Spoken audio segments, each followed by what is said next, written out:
Hey, all you beautiful overcomers. This is Lukas Korff bringing you another episode of Overcomers. Not just a victim, not just a survivor, but an overcomer.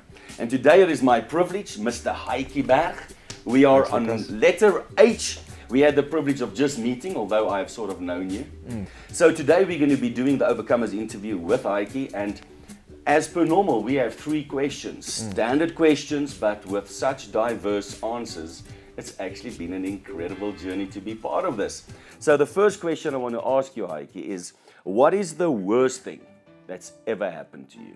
Sure. Well, there were a couple, but I think the number one thing in my life, which also led to quite a few defining moments, if I could put it that way, was as a young child, I just loved experimenting with everything and everything that was wrong, okay, in the sense of the word. Cool stuff. All the cool stuff. And long story short, I ended up being a heroin addict for a number of years. Ended up on the streets of Hillbrow, and by grace and having loving parents, really that never stopped caring, I got out of that hole. I went to treatment, went to a few treatment facilities, and I got clean. That was the one a victorious moment or time in my life. But what was worse was the area I want to actually highlight was 7 years down the line. I was 10 days away from my 8-year Narcotics Anonymous birthday. I was clean 7 years, 11 months and 21 days. I had a relapse. And I relapsed. I never went back to heroin, but back to my drug of choice, which was crack and cocaine. And that was horrific, because I was the chairperson of Narcotics Anonymous region. But when I relapsed, I went on it was a 2-year binge that I went on. And in that decent binge. Yeah, lost my car, lost my house, lost my work. Nobody wanted to touch me, got fired at Swaziland. Oh, is it? Oh, it was just terrible.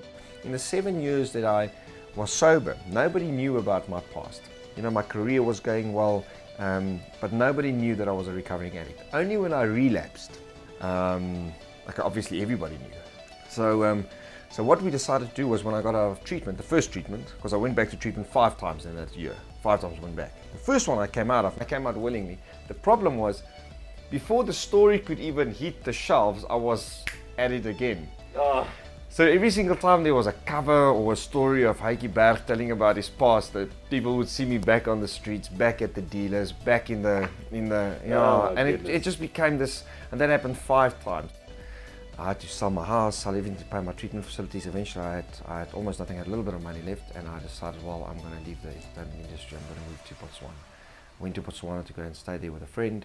He said I must come up, I just wanted to get I went to live in the bush for 3 months, in a tent with a donkey, making my hot water, just wanted to stay clean.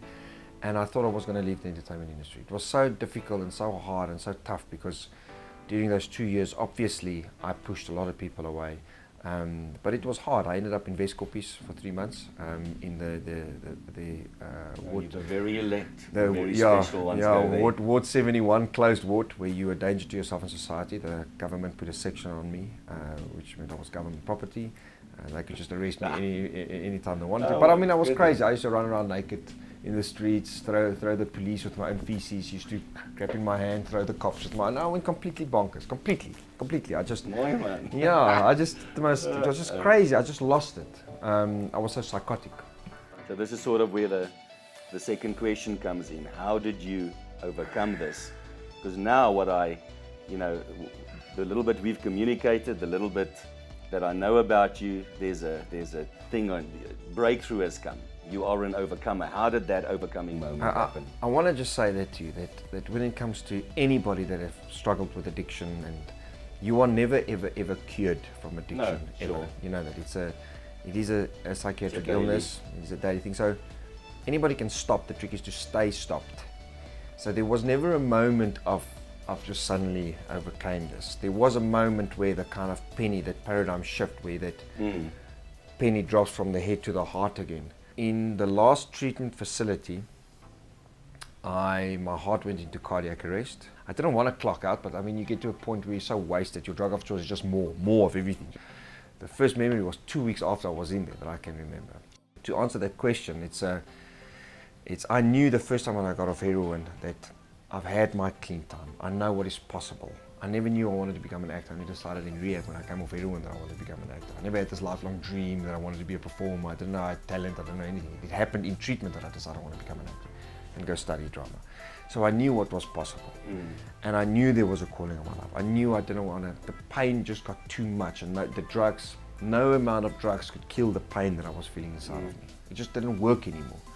So I got so sick and tired of being sick and tired that I just kind of had to let go of the stuff and face reality. So I had to just hang on to God. I had to hang on to God.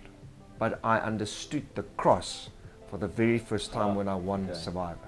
And now you must remember, it's 30 days without any food, nothing. It's one big fast. All you have is just speak to God, lean into Him, lean into Him, lean into Him. And I had a friend called Bonnie. She was third at the end, Bonnie, which I loved dearly. And she was a huge Christian, huge. And I used to speak to her about God. And so tell me about the enemy, tell me about the devil. Like, how does all this work? Because I didn't believe there was a hell. I didn't believe, even with all my spiritual knowledge and getting clean and thinking I'm so wise, I didn't understand how can there be a hell, how can there be a heaven. And she said to me that day, she said that the greatest trick that the devil has ever pulled was to make people believe that he doesn't exist. Because if he doesn't exist, then who needs a God? During the process on the island of Survivor, in my third week, I had a Damascus meeting with Christ, and I experienced the cross, the crucifixion, in a half a second. Wow. I experienced Heike being crucified on the cross. I saw it, not Jesus. I was in Jesus. I was like this, and for a half a second, I experienced me being crucified with Christ. I was there. Actually, I didn't feel the pain. I just realized I was crucified with Christ, and when He rose, for the first time I realized that God doesn't look at Heike. He looks at Jesus in Himself. He looks at the silver. He looks at His own reflection in Him. Heike doesn't exist anymore. So my shame and my guilt and everything I had just fell off my shoulders. Everything just went poof. Because He doesn't see Heike. He looks at Jesus. He looks at Himself. He looks at God. And for the first time I was free. For the first time I just felt like, oh my word, I'm free. That's what freedom means. That's what freedom means. I don't have to think I'm not worthy, not good enough, not this. Everything I've done, I'm forgiven. Yeah, and then the win didn't matter to me anymore. On my first interview, I said that Jesus Christ is Lord for the first time on television. Sure. I said Jesus Christ is And Lord. then you made that stand. And then I made that stand on TV. It was on the island, somebody had a camera in my face, and I said, Jesus Christ is And Lord. since that moment to now, Since that moment to now, you are free. I have been free. Yes. But with many, many, many challenges. Yes. I love your story. I love your realness and your authenticity. It just comes out. If you had a message to share with this generation, so many people going through what you're just talking about. So many people sitting, watching this that never thought. People are sitting here watching this right now that were not planning to sit and watch this right now. What is your message to these people? I always tell crowds, I say to people, like, who was the greatest man that has ever walked on this earth? And people say, Jesus Christ, Jesus Christ. And I say, that's not the truth. Jesus was 100% God, 100% man. But in Matthew 11:11 and Luke 7:28, Jesus says the greatest man that has ever walked on this earth was John the Baptist. I'm not going to go into the story why he says John the Baptist. I challenge you to go and do some research why Jesus says the greatest man on earth was John the Baptist. And then he says a very interesting thing. He says, but I'm going to send you somebody that's even greater than him, which is the Holy Spirit. And today we have the Spirit in us, which in essence means by faith we are greater than all those guys. So I always ask in church when I stand and I say to people, who here believes in God? And everybody puts up their hands. And I say, who here believes in themselves? And almost nobody puts up their hands. I don't think God always tests us to see how much faith we've got in Him. I think often He tests us to see how much faith we've got in ourselves. And with that, I want to say that if you want things to change in your life, you need to change. Doesn't matter what it is. We as Christians have been taught to sit back and let life just happen to us and just, okay, that's the world, that's the world, that's the world. And I kind of cringe when people come to me and say, hey, you know what, maybe that business deal wasn't God's will, or maybe that wasn't God's will. Maybe it was God's will. Maybe you should have just pulled your finger out of your and work a bit harder. Like stop blaming God and the devil for your life. We are here with our own will. We can recreate our own future. God will always take care of us, but we were given our will to align with His and really do wonderful and great things. So that's my message. If you want things to change, you need to change. And if you want something in your life you've never had before, you're going to have to do something you've never done before. Life doesn't happen inside the boat. It happens when you put your feet out onto the water.